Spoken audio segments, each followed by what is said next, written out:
Donald Trump, as Gordon just said, has begun naming some of his key choices for cabinet positions once he takes office.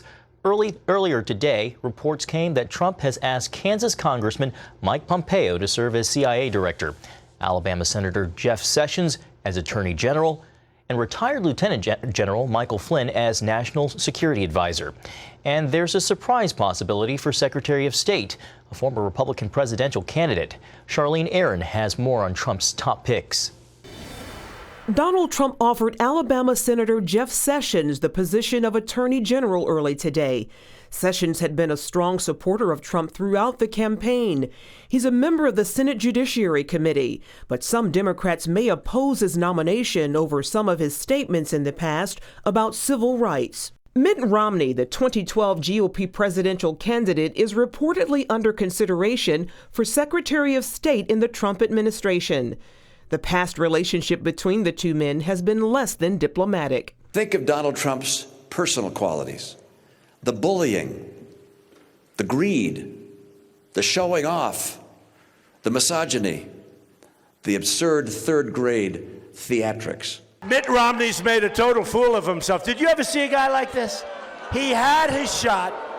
He had his shot. He didn't like it when I said he choked like a dog. He choked like a dog.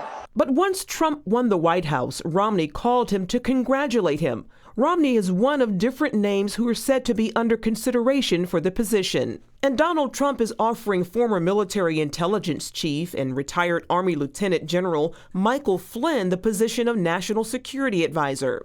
Flynn served as director of the Defense Intelligence Agency from 2012 to 2014 under President Obama. And he was a fierce critic of the president's military and foreign policy long before he began advising Trump on national security issues during the presidential campaign.